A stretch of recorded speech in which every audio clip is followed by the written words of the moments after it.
Most people that are stuck too far on that anabolic side will sleep great, but they have a really hard time getting out of bed if their body's still in that sleep mode. Now, don't be confused. It is possible to see people that are leaning too anabolic also have insomnia issues if they're having a problem where blood sugar is not stabilized. And if blood sugar is crashing too hard because of this imbalance, that can make it hard for them to sleep. But for most people stuck in this state, they'll sleep okay and they'll have a hard time getting up.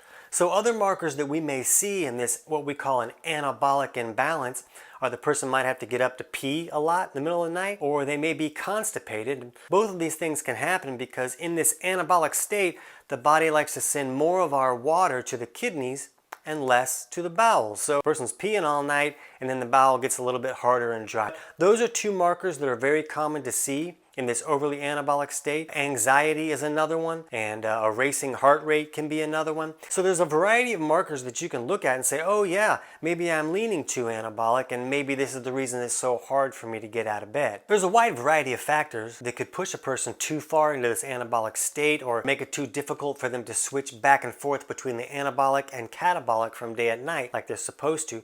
One issue can be the climate. You know, the atmospheric pressure can be a factor, genetics can be a factor, but I don't want you to view genetics like it's a sentence. Ah, man, my mom couldn't wake up and I can't wake up either. You know, genetics can be a factor, but usually nutritional changes can overpower any type of genetic tendency. The most common cause that we see for someone leaning too far on this anabolic side is consuming too many carbs or sugars. And this is really common. If someone is having digestive issues where they can't break down proteins or fats correctly, they tend to gravitate towards wanting to eat more carbs and sugars because that's really an easier to break down fuel source and allows them to function as a human being. So someone might not even know that they have digestive issues, but if they feel lousy when they eat a steak, then they'll start gravitating more towards rice and candy bars and fruity pops. So if an anabolic imbalance is making it difficult to get out of bed, there are some steps you can take to try to push the body a little less anabolic.